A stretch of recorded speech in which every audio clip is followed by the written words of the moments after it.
Olá, boa noite a todos. É com muita alegria, muita paz que estamos aqui mais uma vez, mais uma semana, mais uma segunda-feira, iniciando mais uma semana com o nosso estudo do livro dos livros da doutrina espírita, né? O estudo aqui do nosso grupo Luz na Senda, que é o estudo da doutrina dos espíritos. Hoje é o dia que nós fazemos o estudo do do Evangelho segundo o Espiritismo, dando continuidade. Hoje nós iremos terminar a o capítulo 5 e na sequência nós teremos o estudo com o nosso amigo Léo, do livro, da obra O Céu e o Inferno, de Allan Kardec. Esses 2 livros que fazem parte do Pentateuco, né, da doutrina espírita, dos 5 livros que dão base para a doutrina. É com muita alegria que estamos aqui e damos boas-vindas a todos vocês que estão aqui conosco hoje, que estão aqui ao vivo, a todos aqueles que estarão posteriormente. Nós agradecemos a presença de vocês, né, e também a toda a espiritualidade amiga que está conosco nesse instante, os mentores desse estudo, os nossos mentores, todos os espíritos amigos que estão aqueles que vêm estudar, né, nós agradecemos e damos as nossas boas-vindas. Então, primeiramente, nós vamos fazer a nossa preparação.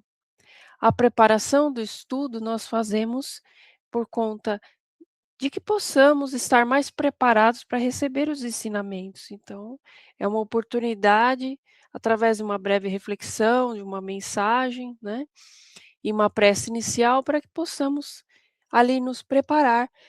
Esquecer daquilo de tudo aquilo do dia a dia que nos atrapalha, né, que ou das nossas correrias, da nossa rotina, para que a gente possa focar no estudo e receber aqui, né, as lições, para que possamos nos fortalecer, possamos nos instruir, né. Então, primeiramente, nós vamos fazer a nossa, leitura e a breve reflexão. Estamos dando continuidade aqui ao livro Cartilha da Natureza, as mensagens pelo espírito de Casimiro Cunha, através de Chico Xavier. E hoje o capítulo de hoje é o capítulo 38 e tem o seguinte título: O Mármore, e nos diz assim: No gabinete isolado dos serviços de escultura, há muita coisa que ver com a vida da criatura. O mármore chega em bloco dos centros da natureza, em trânsito para o campo do espírito e da beleza. É pedra, vai ser tesouro, é rude, vai ser divino. Todavia não se sabe quando chega ao seu destino. Golpe aqui, golpe acolá. O artista começa a luta, é o sonho maravilhoso, amando a matéria bruta. As arestas vão caindo, é a carícia do martelo. Desponta o primeiro traço, vigoroso, firme e belo. O cinzel fere e desbasta, e às vezes pede o formão. O artista prossegue atento, dando vida à criação. Golpes fundos, ferimentos, mas eis quando se aproxima o termo do esforço longo na aquisição da obra-prima. Depois é a joia formosa, de valor alto e profundo, que as fortunas de milhões não podem fazer no mundo. Esse mármore da terra, no fundo, é qualquer pessoa. O artista é o tempo e o cinzel, a luta que aperfeiçoa. Quando os golpes de amargura cortarem-te o coração, recorda o cinzel divino que dá forma e perfeição. Muito bem. Então aqui nós agradecemos a Casimiro Cunha, que mais uma vez, de uma forma tão bonita, vem nos trazer uma lição, né. Ele vem nos trazer justamente sobre as lutas da vida, né, as lutas diárias, aquelas lutas que nos ferem, que muitas vezes trazem aquele sofrimento, mas que é benéfico. Por quê? Tem tudo uma finalidade útil, né. E se nós soubermos aprender, né, com essas oportunidades, será muito melhor, muito mais proveitoso para nós na nossa caminhada. E aqui, né, nós aprendemos através também de Casimiro Cunha, que o mármore ele vai ser burilado, né, é uma pedra que vai virar, né, vai ali, eh, ali no futuro ser uma obra-prima, mas até lá esse percurso, esse processo, vão ter golpes, vão ter lutas, né, vai ter todo um processo de arestas que vão caindo, né, eh, onde vão formando, né, aquelas, hã, curvas, né, da escultura, até que ela se transforme realmente em obra-prima, e assim somos nós. É por isso que Casemiro Cunha nos traz isso como lição, né, trazendo para a nossa vida, são todas as lutas, tudo aquilo que a gente passa, que parece que não acaba nunca às vezes, né, as coisas difíceis que passamos, mas que elas vão nos trazer, na verdade, eh, com aqueles golpes, o que nós necessitamos, porque nós vamos nos fortalecer, nós vamos experienciar, nós vamos vivenciar muitas coisas que vão dobrar nosso orgulho, dobrar o egoísmo, né, a gente vai vencer nossos vícios, né, isso a gente está falando um processo até virar obra-prima, que é lá na frente, muitas e muitas encarnações, né. E tudo isso vai valer a pena, a gente vai realmente sentir no coração quando chegar o momento lá. Mas de hoje até lá, vamos trabalhar então a resignação, a aceitação, né, fazendo esse melhoramento interior, buscando esse entendimento de que tudo tem uma finalidade útil, que Deus nos ama, que Deus é Pai e que tudo aquilo que traz e acontece na nossa vida é justamente para que a gente se fortaleça, para que a gente se desenvolva, para que a gente seja alguém melhor, um espírito melhor, caminhando na eternidade das existências, né. E aí ele conclui dizendo: "Quando os golpes de amargura cortarem-te o coração, recorda o cinzel divino que dá forma e perfeição".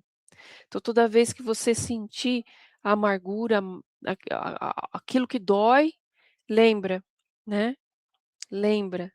Isso é algo que vai trazer um algo que pode trazer, melhor dizendo, né, porque depende sempre de nós, do nosso aproveitamento, que pode nos trazer ganho moral, né, não só moral, mas também desenvolvimento do espírito, que é o intelectual e o moral, né.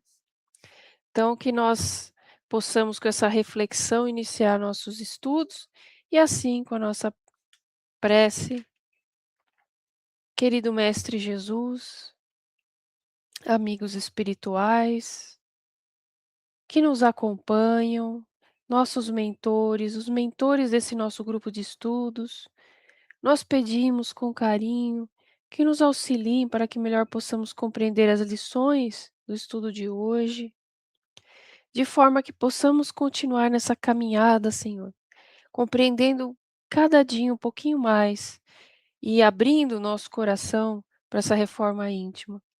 E assim, sempre de corações e mentes abertas, nós pedimos a permissão para iniciarmos os estudos de hoje com a oração: Ave Maria, cheia de graça, o Senhor é convosco.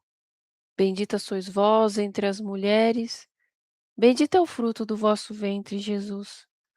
Santa Maria, Mãe de Jesus, rogai por nós, seus filhos, agora e na hora de nossa passagem. Que assim seja. Graças a Deus, graças a Deus. Muito bem. Então, estamos aqui dando boas-vindas a cada um de vocês. Agora vamos colocar aqui, dando boa noite a todos. Vamos colocar aqui então a página para que possamos iniciar nosso estudo. Como vocês estão vendo aqui, aliás, verão agora. Hum, boa noite. Então, nós utilizamos essa página da internet que é luzdoespiritismo.com. Agradecemos, né, desse projeto Conhecer, Sentir e Viver Kardec, em que utilizamos a as páginas onde está a tradução do Evangelho segundo o Espiritismo, na tradução de José Herculano Pires. Se você tem aí o seu Evangelho, com a tradução que for, Salvador Gentili, Guilom Ribeiro, Mateus Camargo, enfim, outros, pode utilizar também. O que mudam são as palavras, porque o sentido ele tem que ser o mesmo, né? Então, o importante é que nós estudamos, procuramos aqui o entendimento do objetivo desse estudo, né. O que que ele traz para nós, para nossa vida, para melhorar e nos desenvolvermos, tá bom? Agradecendo ao pessoal desse projeto com muito carinho, né, essa bela página deles. Muito obrigada. Se você tiver o seu evangelho aí, pode utilizar, porque às vezes a pessoa está acompanhando pelo celular e não consegue ler, né, por mais que a gente aumente um pouco as letras aqui, não digo nem do título, mas da parte do texto mesmo, né, então pode ficar tranquilo e acompanha para o seu evangelho. Senão estaremos aqui fazendo a leitura, tá bom? Então vamos lá. Hoje nós vamos concluir o capítulo das bem-aventuranças em relação aos aflitos, né, do bem-aventurados os aflitos, melhor dizendo, que é o estudo que nos traz o entendimento, segundo a doutrina espírita, sobre as aflições, que é o tema, inclusive, do que foi falado aqui também na mensagem de Casimiro Cunha no início, né? Da finalidade das aflições, as causas, as anteriores, as atuais, né? Como trabalhar isso no nosso entendimento para que a gente possa melhor compreender, né. Então, ao longo de todo o capítulo, nós fomos trazendo esse entendimento, né. Voltando aqui um pouquinho, ó, vou até voltar na página, ó, para vocês verem. Olha quanto nós estudamos aqui o capítulo 5, Bem-aventurados os aflitos, sobre a justiça das aflições, as causas, né, atuais e anteriores, o esquecimento do passado, entender a importância do esquecimento do passado, os motivos de resignação, né, como é a resignação diante, né, dessas coisas que acontecem. Nós falamos sobre temas, né, que inclusive, até hoje são atuais para nós, né, que é sobre o suicídio, a loucura, como que são encarados pela sociedade, por nós, pela doutrina espírita, né. E as instruções dos espíritos, que fala sobre o bem sofrer e o mal sofrer, que é a forma como você encara esse sofrimento, que ele traz para você, né, a maneira de olhar, né, o mal e o remédio, esse entendimento, né, para nós, o que é o mal, né, e o que é esse remédio. A felicidade não é deste mundo, né, te criando, a consciência, de que, muitas vezes temos a ilusão, né, da felicidade nesse mundo. Perda de pessoas amadas, mortes prematuras, um homem de bem teria morrido, né, que são aquelas coisas que nós acabamos, ouvindo sempre, né, pessoas dizendo: "Ah, se fosse um homem de bem teria morrido", né. Esses que continuam por aqui é porque tem muito que pagar, então enfim, são aquelas coisas que nós fomos estudando e quebrando certas, barreiras de pensamento, né, que travam a nossa o nosso entendimento. Depois fala dos tormentos voluntários, nesse capítulo. Fala o que é a verdadeira desgraça. Fala sobre a melancolia, aquela tristeza que ninguém consegue explicar, né, às vezes. E aqui hoje, terminando essa série sobre provas voluntárias e verdadeiro silício, entendeu? O que é esse sofrimento mesmo que é útil, que é verdadeiro, né? Nós estudamos, já há 3 semanas, hoje é a terceira semana, hoje é o estudo de São Luís, que veio contribuir também para o evangelho trazendo, né. as respostas de algumas perguntas que foram feitas a a eles, né, na época em que estava sendo codificada a doutrina, que estava formando ali, o livro, né, os livros, e principalmente aqui esse que nós estudamos, que é o Evangelho segundo o Espiritismo. Então vamos lá. Então vamos concluir o capítulo e concluir esse assunto sobre provas voluntárias e verdadeiro silício.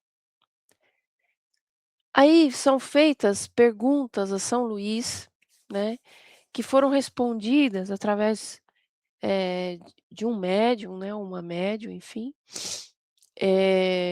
em Paris, né, recebida essa mensagem em Paris, 1860, e são os itens de 28 a 31. O 28 nos diz o seguinte, essa questão que foi feita a São Luís: "Um homem agoniza, presa de cruéis sofrimentos.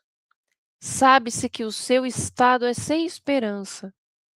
É permitido poupar-lhe alguns instantes de agonia, abreviando-lhe o fim?" Então, do que ele está perguntando aqui, gente? Se é permitida eutanásia, você colocar o fim de alguém que você sabe que já não tem mais jeito, está lá nas últimas, né, realmente. Então, São Luís vem nos trazer o ensinamento que é o seguinte, diz assim: "Mas quem vos daria o direito de pré-julgar os desígnios de Deus? Não pode ele conduzir um homem até a beira da sepultura, para em seguida retirá-lo, com o fim de fazê-lo examinar-se a si mesmo e modificar-lhe os pensamentos? A que extremos tenha chegado um moribundo, ninguém pode dizer, com certeza, que soou sua hora final. A ciência, por ação, nunca se enganou nas suas previsões?"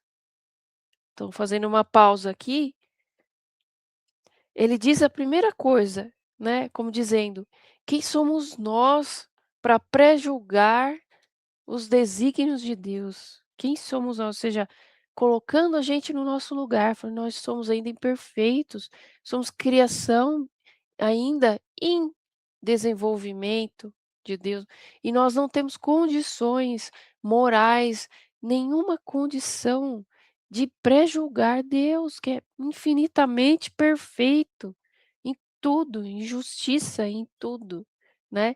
Então primeiro ele vem assentar, falar: "Opa, espera aí, nós não temos condições morais, tu está trazendo a gente para quebrando aquela ilusão, né".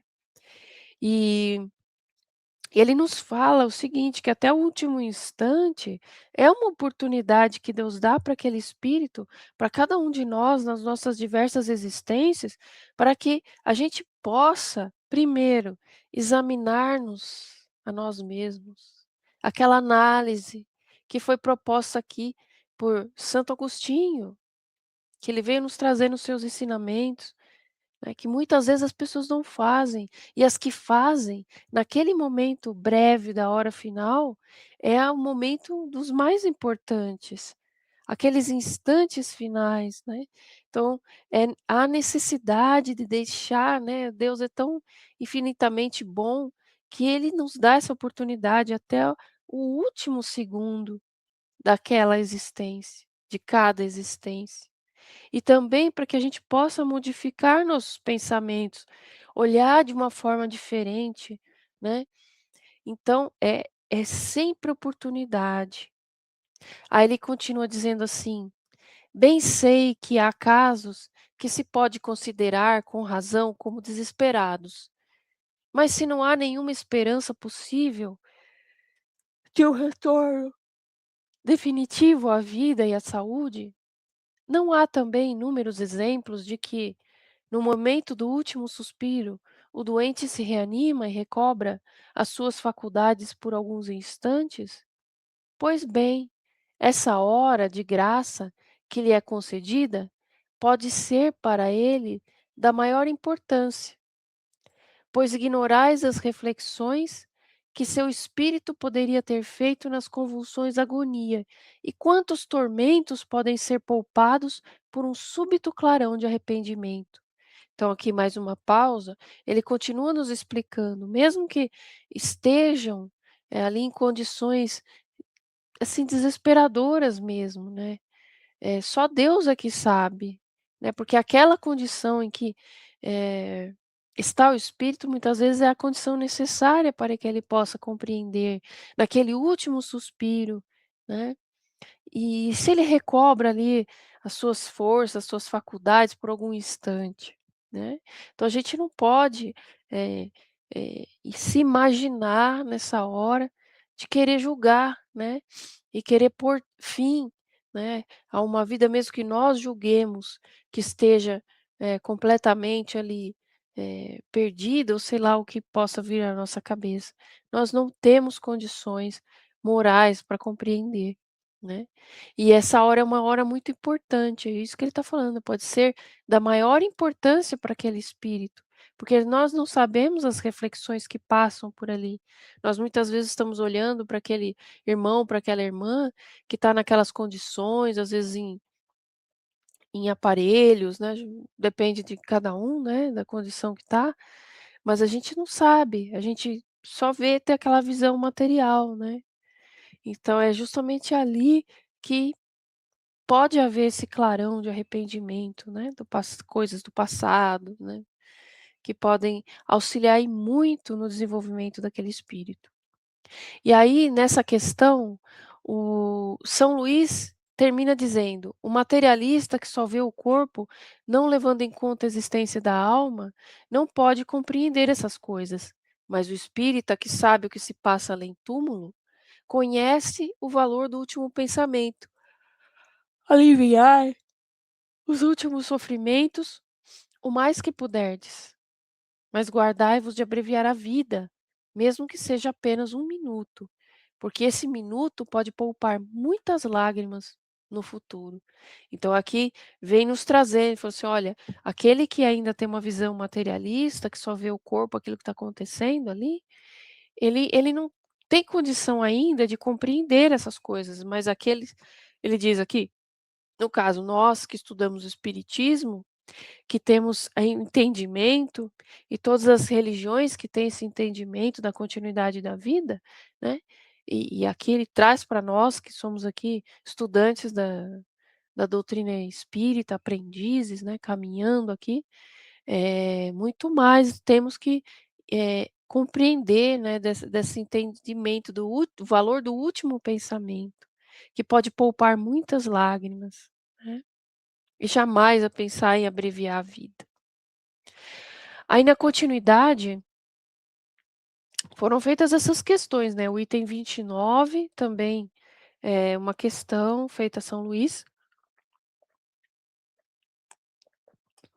em Paris, 1860, foi recebida a resposta, e a questão é a seguinte: "Aquele que está desgostoso com a vida, mas não querendo abreviá-la, será culpado indo procurar a morte num campo de batalha com o pensamento de torná-la inútil? Aliás, de torná-la útil?", né.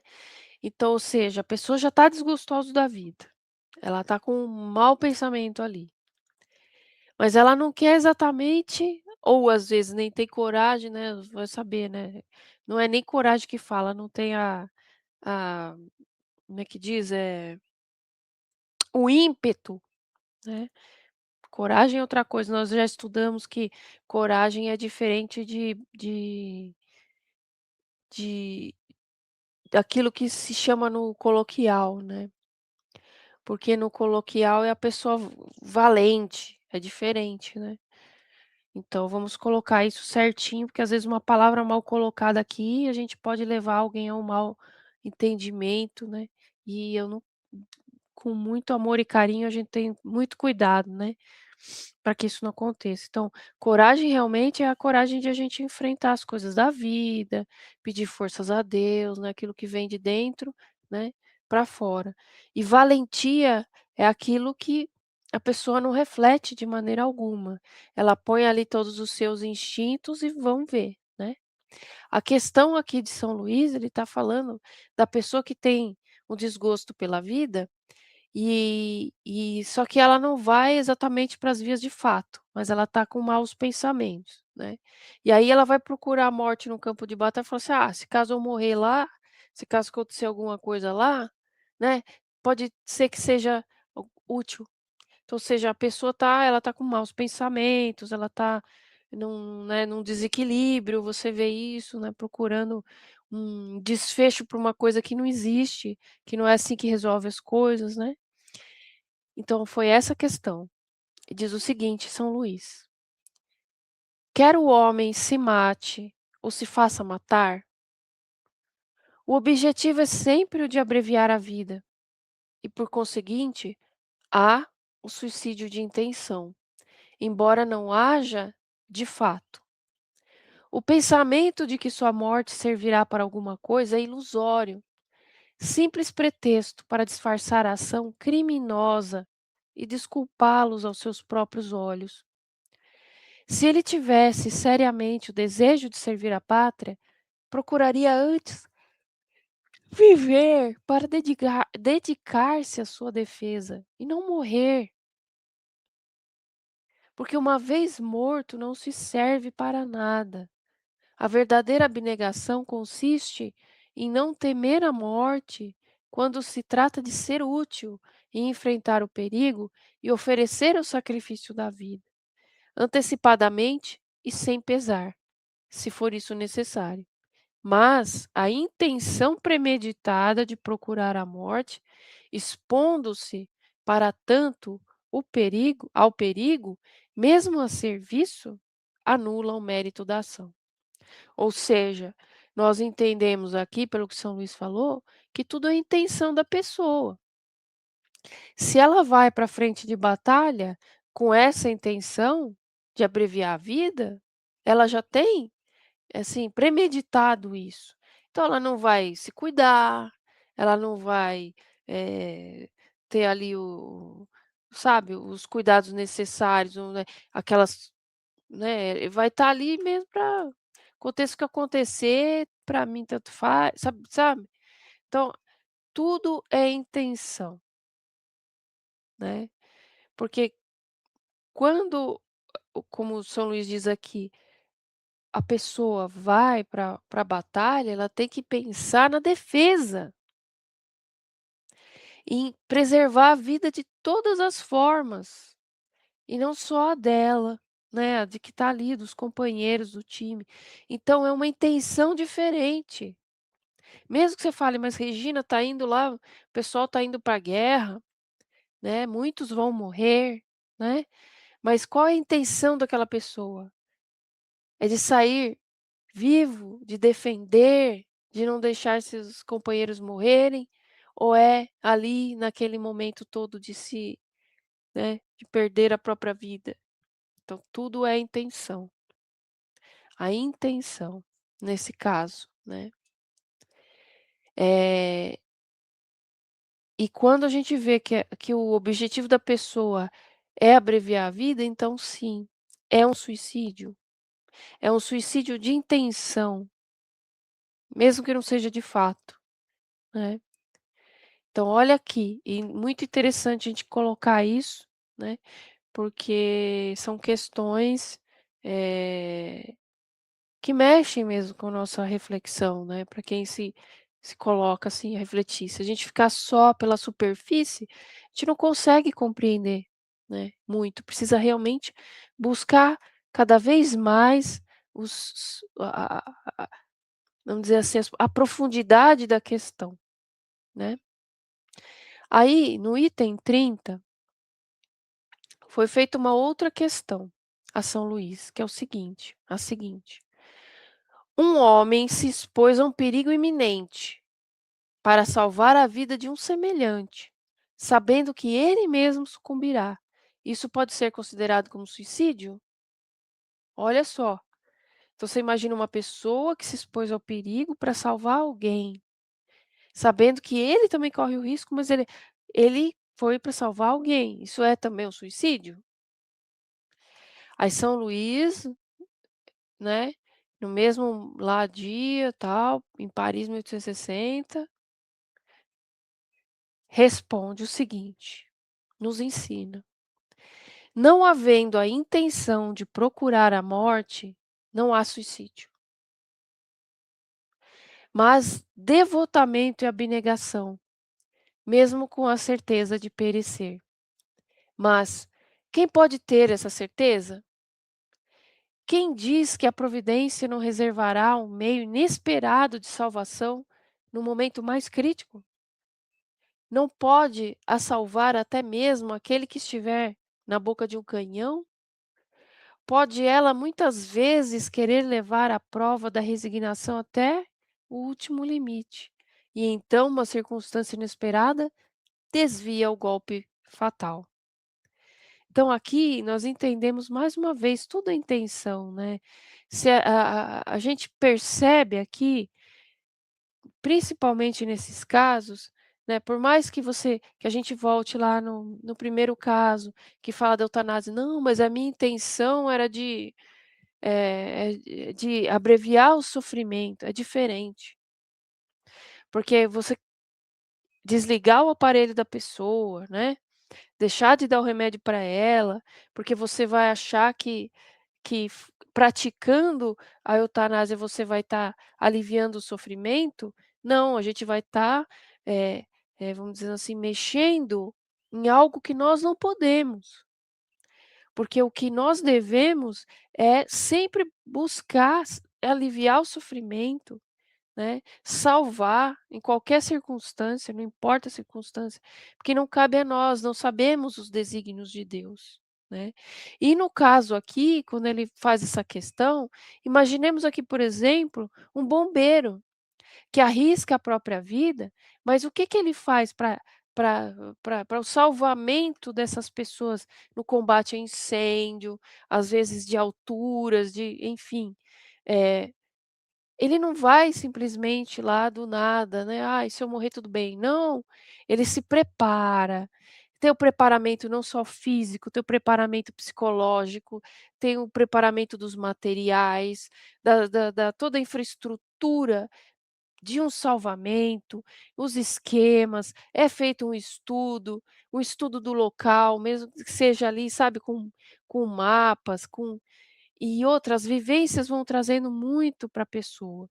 Então a gente vê que é um serviço lindo de abnegação, que é o serviço de bombeiros, né, de amor ao próximo, né, em primeiro lugar. Então quando ele está ali, ele, ela, né, o pessoal que é bombeiro, que é o nosso exemplo, que se expõe a um perigo iminente para salvar a vida de um semelhante ou de mais semelhantes, sabendo que com toda aquela preparação, pode ser que aconteça alguma coisa, mas ele vai, assim, para salvar, é uma outra intenção, não é uma intenção de se suicidar, de acabar com a própria vida.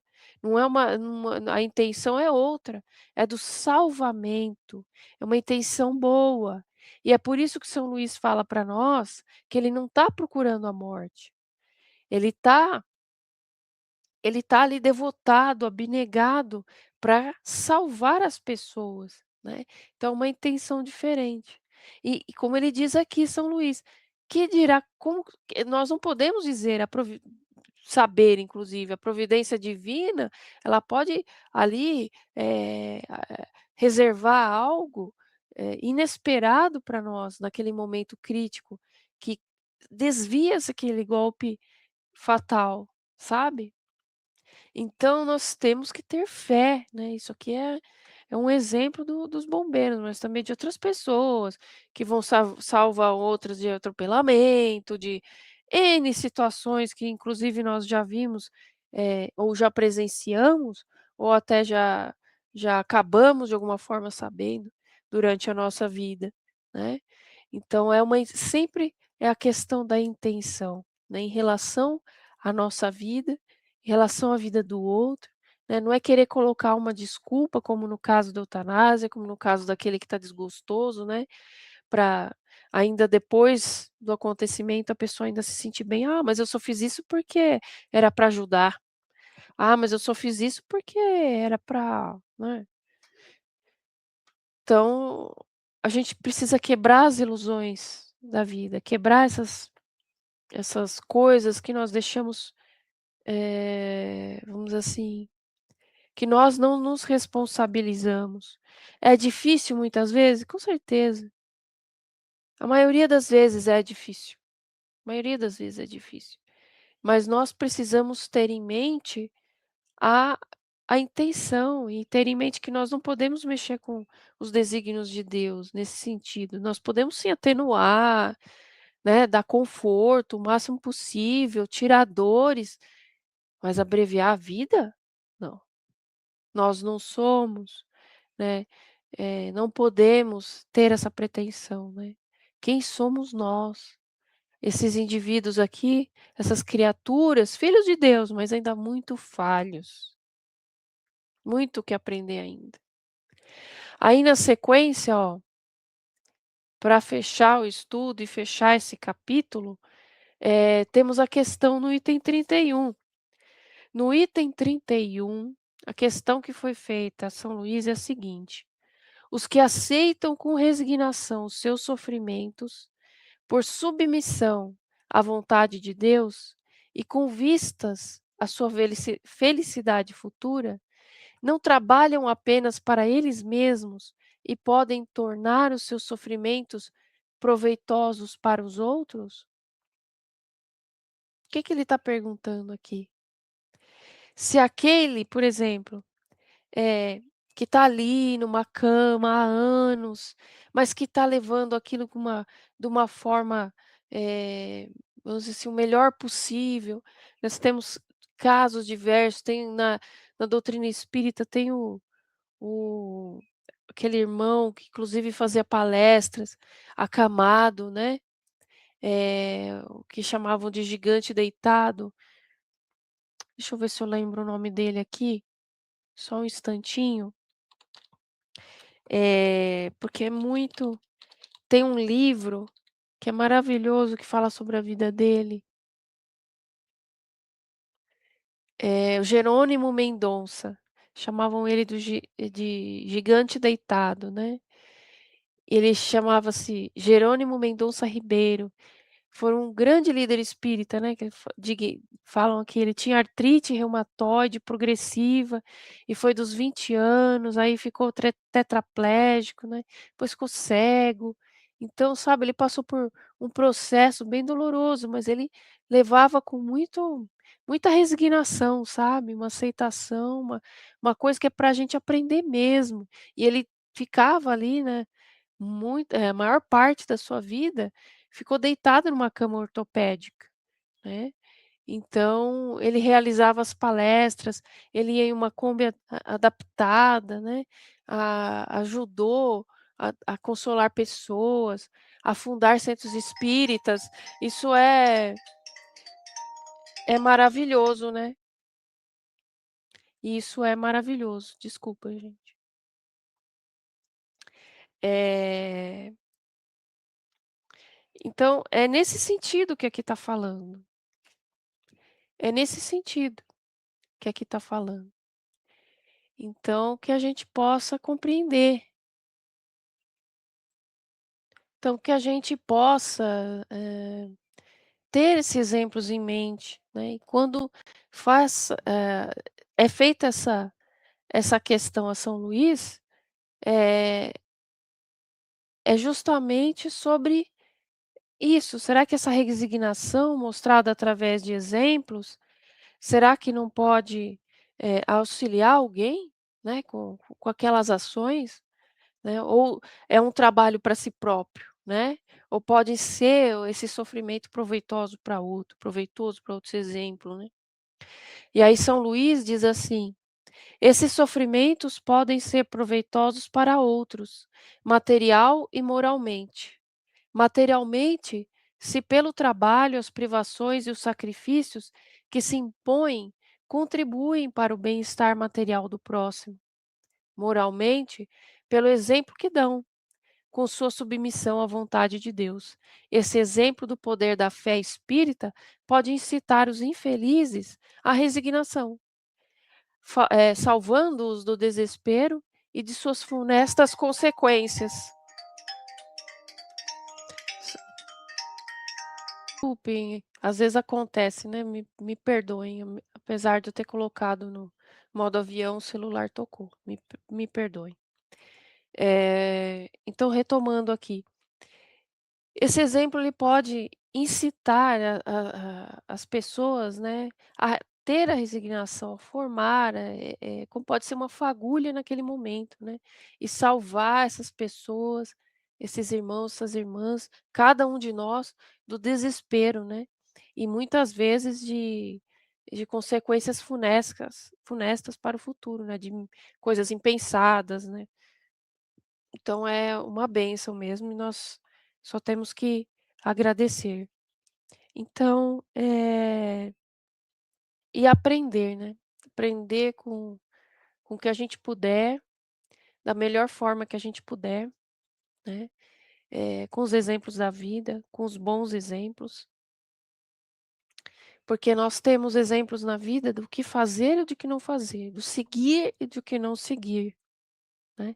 É isso que a gente não pode nunca tirar da nossa mente, né. E É é o mais importante, como disse no livro aqui, ó, Cartilha da Natureza, lindo livro que a gente começou, né, como, tá compartilhando aqui a cada, possibilidade que temos no início, mostra pra gente sobre as aflições, né, aquilo que a gente pode aproveitar de no dia a dia, de tudo aquilo que acontece que nos fere, né, como hoje, né, os golpes que vão ferindo ali aquela pedra, aquele mármore, até que ele fique um dia se transforme em obra-prima, né. E para nós são esses golpes que são desferidos ao longo das existências, para que um dia nós possamos também ser ali, né, caminhar, rumo à perfeição, né, rumo a sermos espíritos melhores, que possamos auxiliar, sempre, né, auxiliar Jesus na senda, né, na senda do trabalho bendito, de amor, de luz, de caridade, de paz, né, hoje e sempre.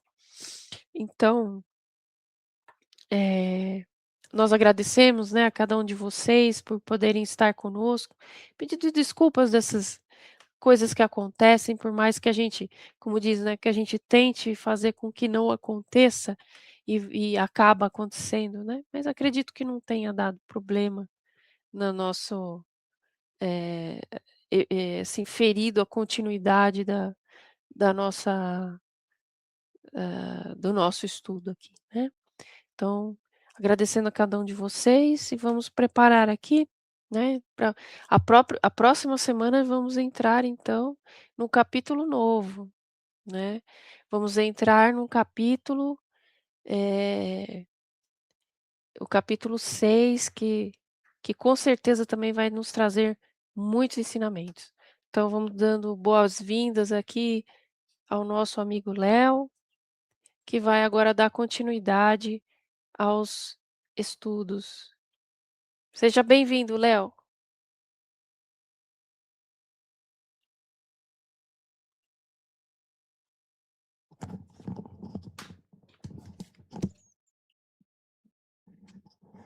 Olá, pessoal. Com grande satisfação que retornamos aqui à Sala Espiritismo Luz na Senda, no YouTube, para darmos sequência ao nosso estudo do livro O Céu e o Inferno.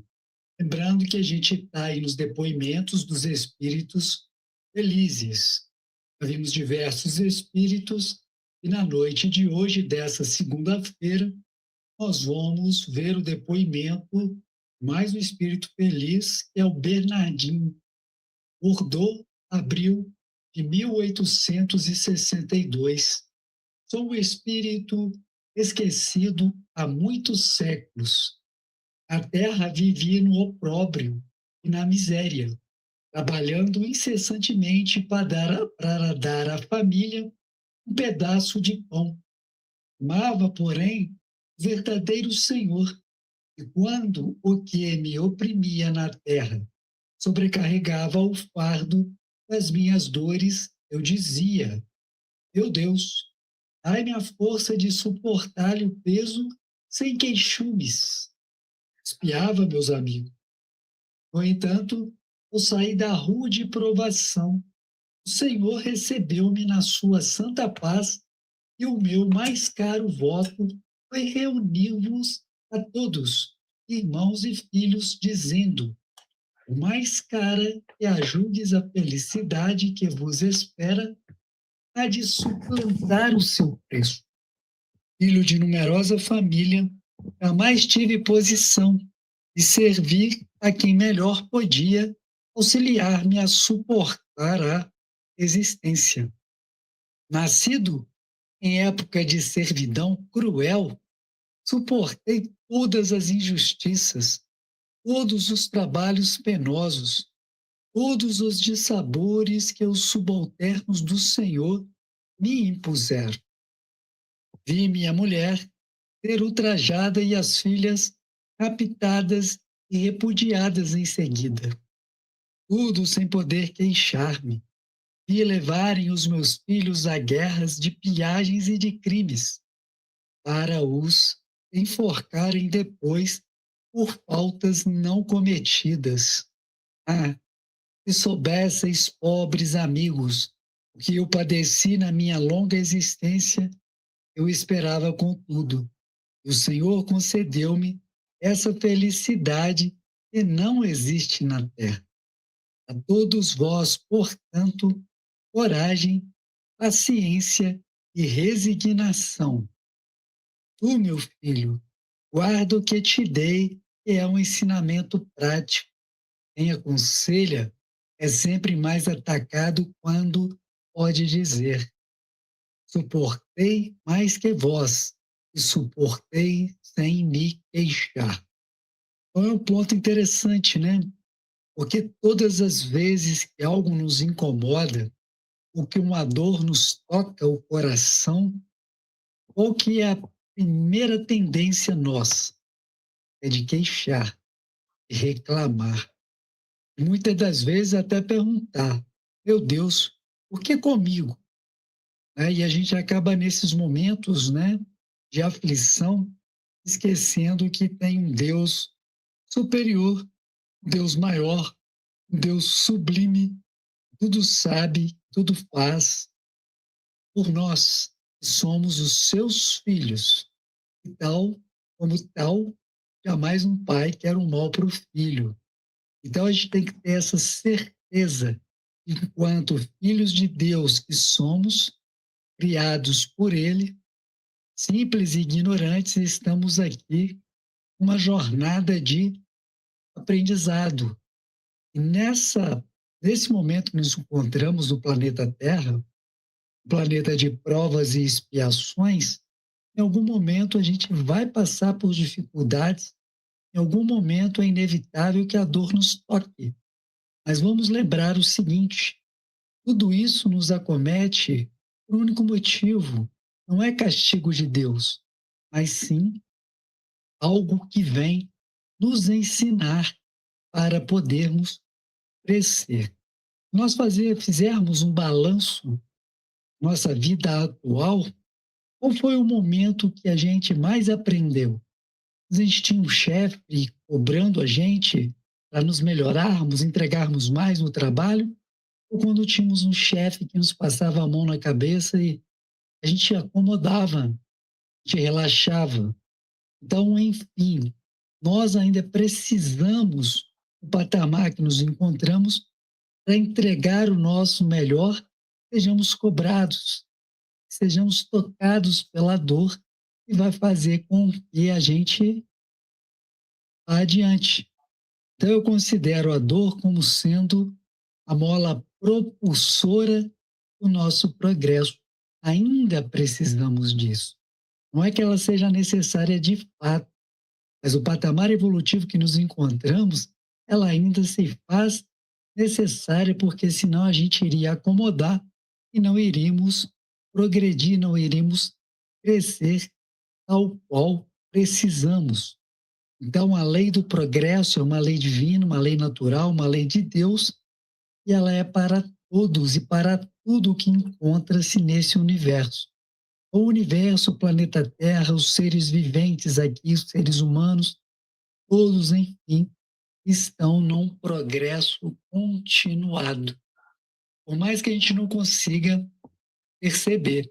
Então, quando a dor nos tocar, vamos aprender com Bernardinho, nos suportar essa dor de forma resignada, sem nos queixar, porque aí nós vamos estar ganhando, então, pelo entendimento que estamos tendo da lei divina. Nos toca nesse sentido para nos impulsionar ao progresso. Agora vai começar as perguntas e respostas. Vamos ver o que esse espírito agrega às demais respostas que os espíritos anteriores nos legou. Vamos lá, a primeira pergunta que fizeram para ele, então, é a seguinte: em que época vivestes? A resposta dele: de 1400 a 1460. Se tivesse outra existência depois, vivia ainda entre vós como missionário da fé, porém da fé pura, verdadeira, provinda de Deus e não da fé manipulada pelos homens. E agora, como espírito, ainda tendes ocupações? Acreditarias, então, que os espíritos ficassem inativos? A inação, a inutilidade, ser-nos-ia um suplício. Minha missão consiste em guiar centros espíritas, aos quais inspiro os bons pensamentos, ao mesmo tempo que me esforço por neutralizar os que são sugeridos pelos espíritos maus. Bernardinho. Então, ele traz para a gente aí essa passagem, né? O espírito viveu no século XV, né? Entre 1400 e 1460.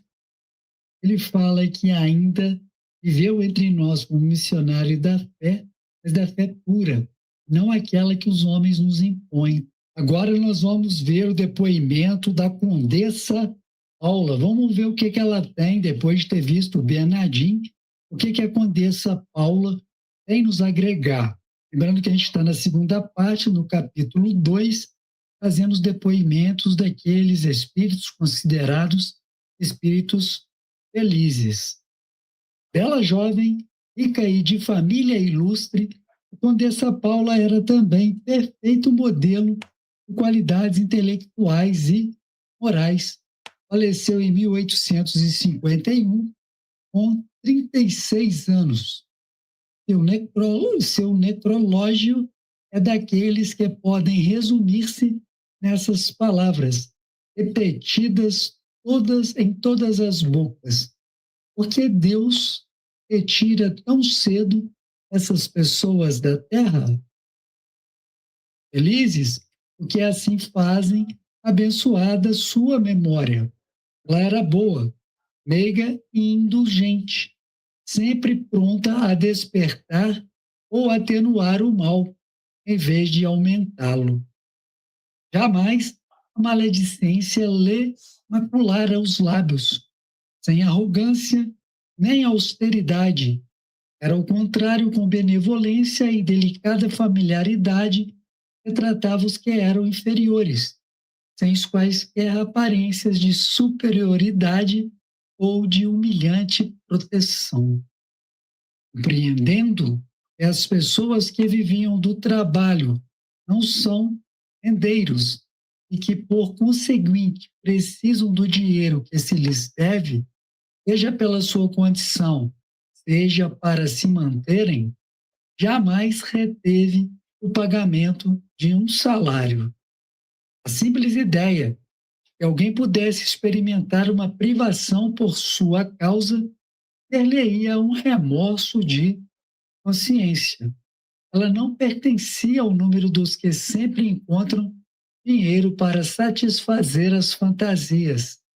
Sem pagarem as próprias dívidas, não podia compreender que houvesse prazer para o rico em ter dívidas. Julgaria humilhada se lhe dissessem que seus fornecedores eram constrangidos a fazer-lhe adiantamentos.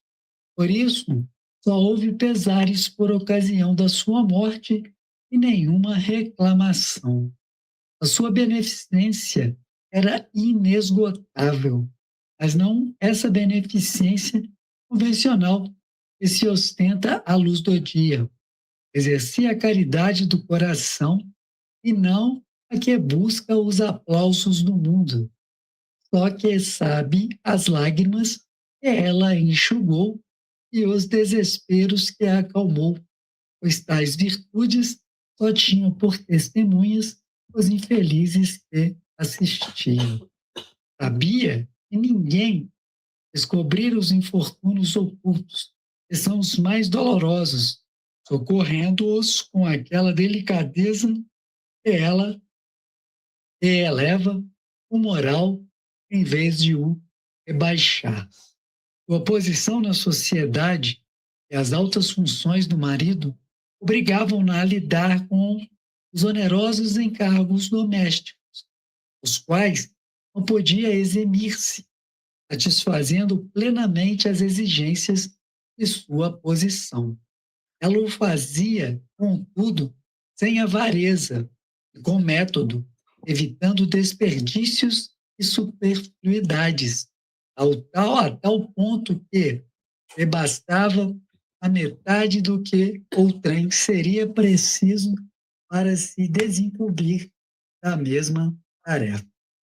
Desse modo, ela podia reservar uma parte maior da sua fortuna para assistir os necessitados, já que as economias que fazia na administração da casa lhe permitiam destinar parte dessa fortuna exclusivamente para tal fim que considerava sagrado. Encontrara, assim, meios de conciliar os seus deveres para com a sociedade e para com os infortúnios. Um dos seus parentes, iniciado no espiritismo, evocou-a 12 anos depois de falecida, obtendo a seguinte comunicação em resposta a diversas perguntas. Tendes razão, meu amigo, em pensar que sou feliz. Realmente sou feliz, muito mais do que a linguagem pode exprimir, embora ainda esteja longe de atingir o último grau. Estive na terra entre os felizes, pois não me lembro de aí haver experimentado um só desgosto real.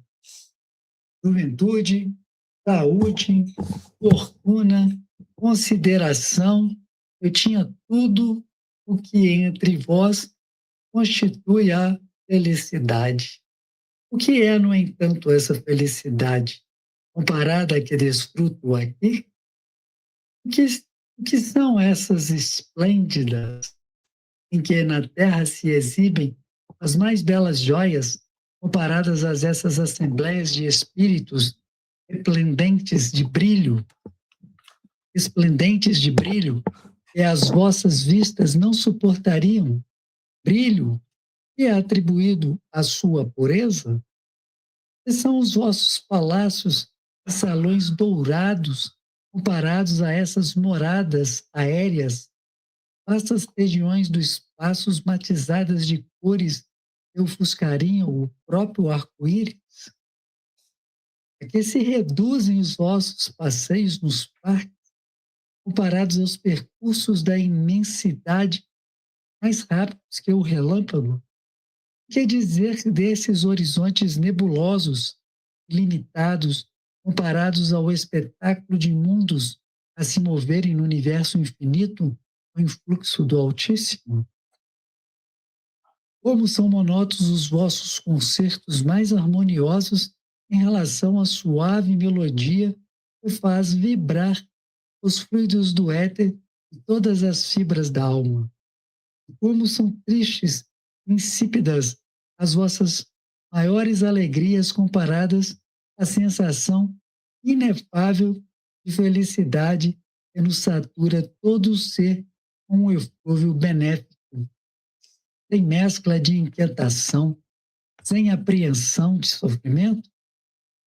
Aqui tudo transpira amor confiança, sinceridade por toda parte, corações amantes, amigos por toda parte, em parte algumas invejosos e ciumentos. É este o mundo em que me encontro, meu amigo, ao qual chegareis infalivelmente se seguirdes o reto caminho de vida. Entretanto, a felicidade uniforme logo fatigaria.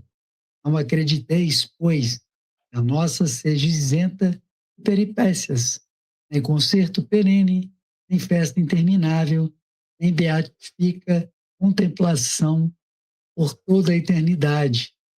Mas o movimento, a vida, a atividade, as ocupações, embora livres de fadiga, apresentam incessante variedade de aspectos e emoções pelo mil e um incidentes que se lhe associam, cada qual tem sua missão a cumprir, protegidos a velar, amigos terrenos a visitar, mecanismos da natureza a dirigir, almas sofredoras a consolar, um vai-vem contínuo, não de uma rua a outra, porém de um a outro mundo.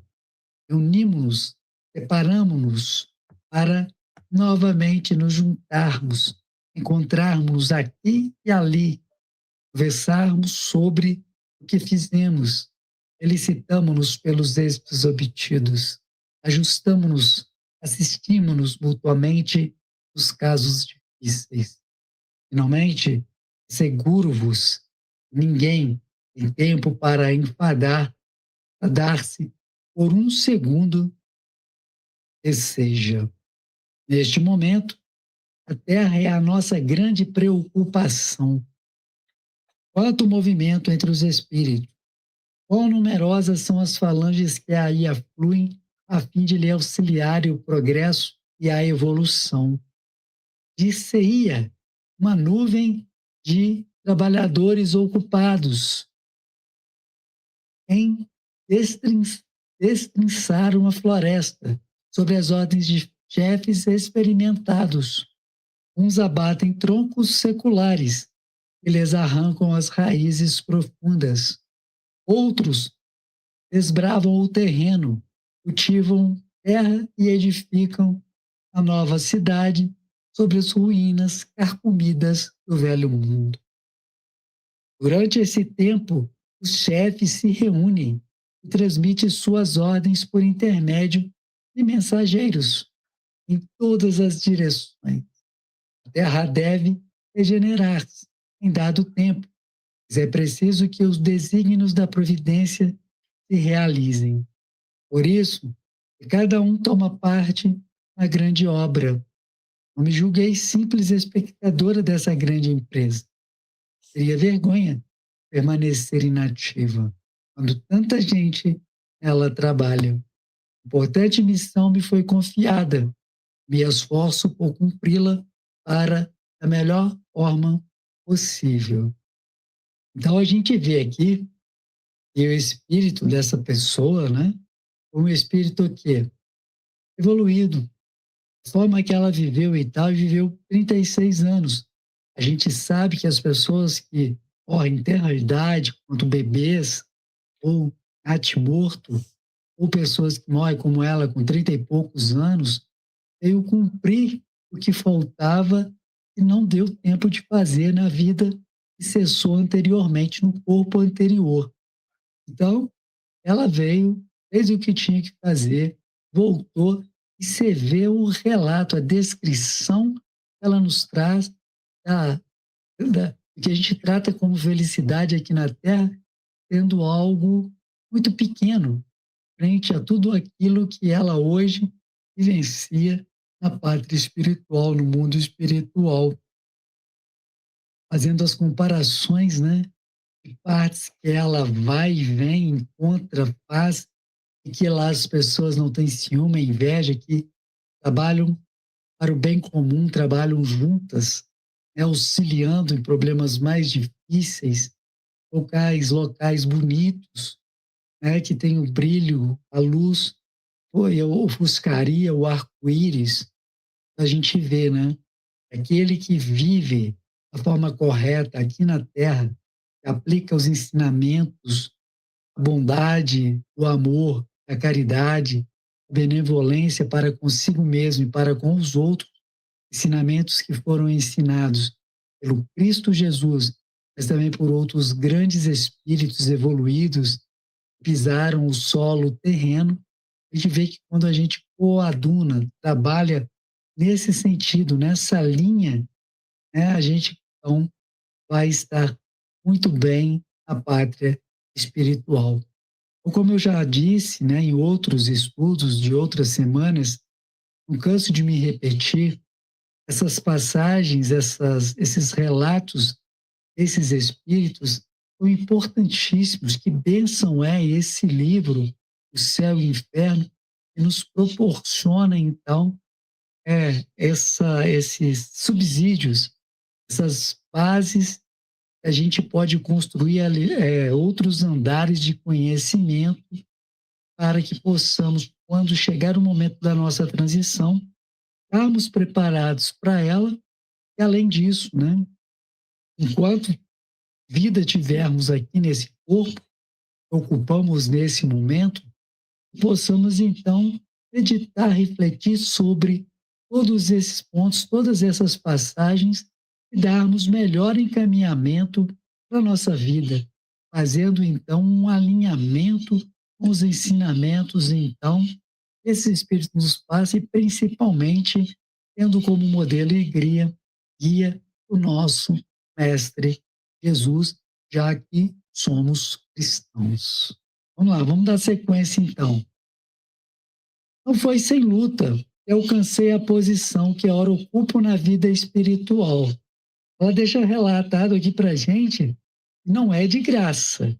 Ó, foi assim, de mão beijada, não. Ela trabalhou e teve mérito. Então, é meritocracia que está diante desses benefícios que o Espírito recebe. É a lei da ação e da reação. É aquilo que Jesus nos disse e nos ensinou. Cada um conforme a sua obra. Então, não dá para ficar na inação, como ela mesmo relata aqui. Vamos trabalhar, movimentar, fazer e acontecer as coisas bem alinhadas com aqueles ensinamentos que o grande modelo e guia nos trouxe, que é o Mestre Jesus. Ficais certo de que minha última existência, por mais meritória que vos pareça, não era por si só bastante para tanto. Durante várias existências, passei por provas de trabalho e miséria que voluntariamente havia escolhido para fortalecer e depurar a minha alma. Tive a felicidade de sair vitoriosa dessas provas, mas estava uma de todas, a mais perigosa, da fortuna e do bem-estar material. Bem-estar sem sombras de desgosto. Nisso consistia o perigo. Antes de tentar, eu quis sentir-me bastante forte para não sucumbir. Deus levou em conta as minhas boas intenções e concedeu-me a graça do seu auxílio. Muitos outros espíritos, seduzidos pelas aparências, apressam-se por escolher essa prova, mas, fracos para afrontar-lhe os perigos, deixam que as seduções do mundo triunfem sobre a sua inexperiência. Trabalhadores, estou nas vossas fileiras. Eu, a dama nobre, ganhei o pão, assim como vós, como o suor do meu rosto. Sei privações, sofreres, e foi isso que me retemperou as forças da alma. Do contrário, eu teria falido na última prova, o que me teria deixado para trás na minha carreira. Como eu também, tereis a vossa prova da riqueza. mas não vos apresseis em pedi-la cedo demais. E vós, que sois ricos, tende sempre em mente que a verdadeira fortuna, a fortuna imperecível, não existe na terra. Procurai antes saber o preço pelo qual podeis alcançar os benefícios do Todo-Poderoso. Aula na Terra Condessa. Olha só, pessoal, veio um relato magnífico, né? E ela teve a prova da riqueza. Foi que nos preparemos. Tivemos a prova da riqueza, se nessa ou na próxima, na futura encarnação, estejamos preparados, que ela fala que aí mora o grande perigo, pode ser a nossa queda. Ela já nos deixa esse alerta e ela nos diz que passou por inúmeras e sucessivas encarnações, por inúmeras e sucessivas privações e provas e expiações para poder ter o mérito de alcançar esse patamar de espírito feliz e ocupando, então, esse local, a pátria espiritual que ela deixou relatado nessa passagem aqui para todos nós. Possamos, então, refletir ao longo das próximas 2 semanas até o nosso próximo encontro sobre tudo isso que nós estudamos aqui na noite dessa segunda-feira, para que possamos internalizar, porque o conhecimento se só tem grande valor. Esse conhecimento torna-se muito valoroso para nós, para os outros, a partir do momento que a gente começa a colocá-los em prática, transformando os conhecimentos em sabedoria. Então, a gente encerra o estudo por aqui.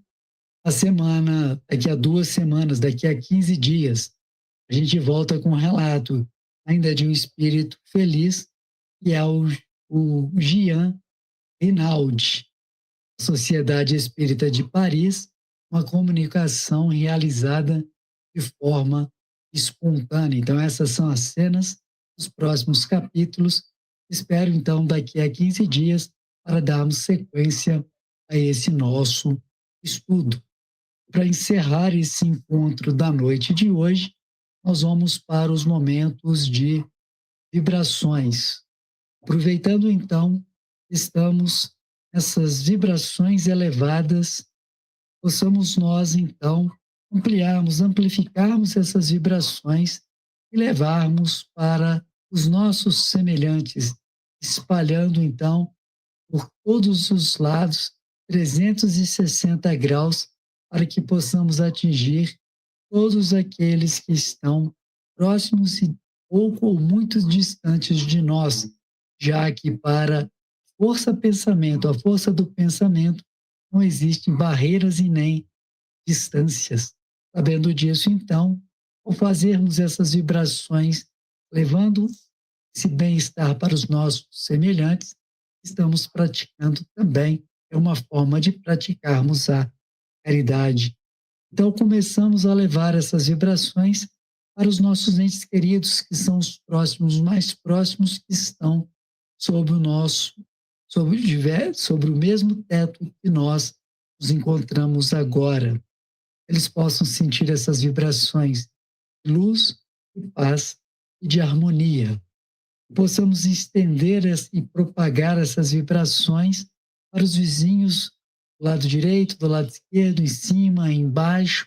Moramos num apartamento, moramos numa casa, os vizinhos da direita, da esquerda, da frente, de trás, todos esses vizinhos próximos possam receber esses influxos de luz, de paz e de harmonia.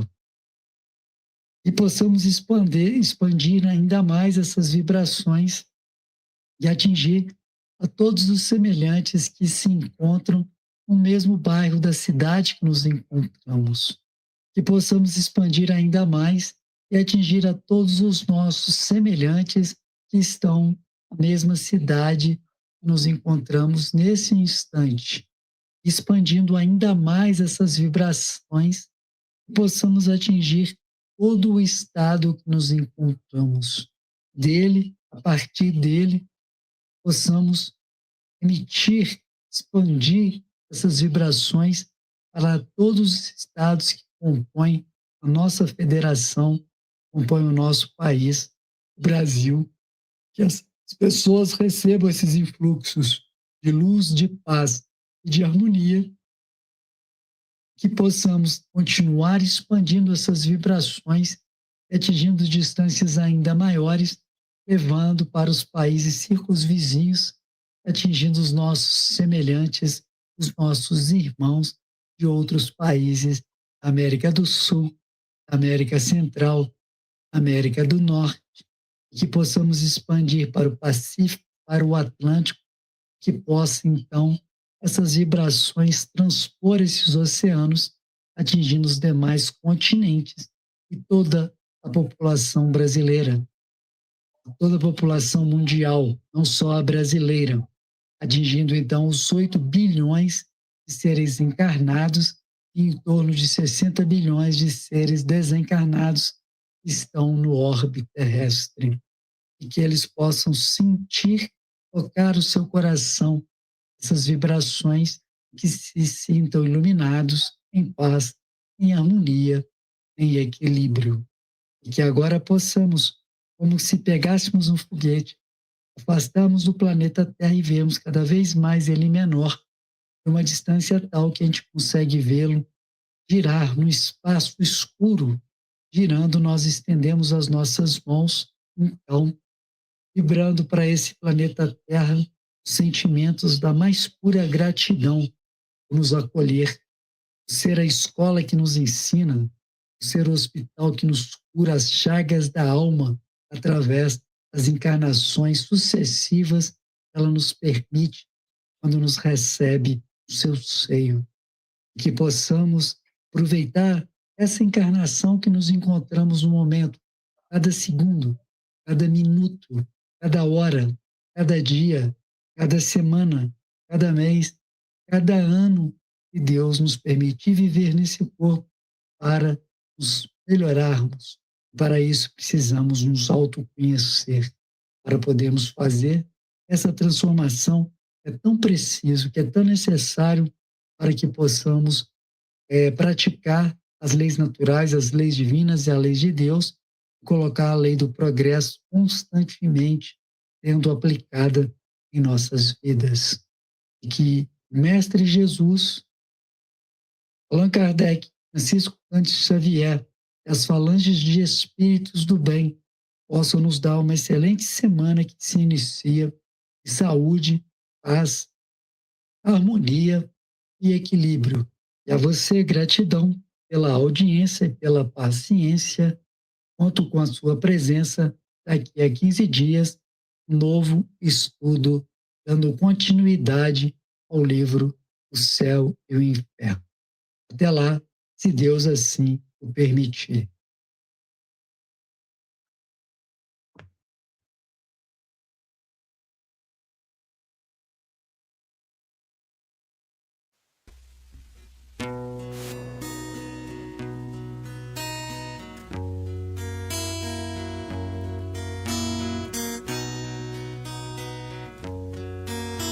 Maria de Nazaré, fortaleça nossa fé, ilumina nossos corações nas preces e nas vibrações, acalma nossos corações, Maria de Nazaré. Maria de Nazaré, fortaleça nossa fé, ao receber os ensinamentos que teu Filho nos deixou e a certeza da vida que a doutrina revelou. Maria de Nazaré, um abraço virtual, uma palavra de amor fortalecendo o laço espiritual. Maria de Nazaré, abraçada a Jesus, espíritas de boa fé enxergam tua luz, luz na senda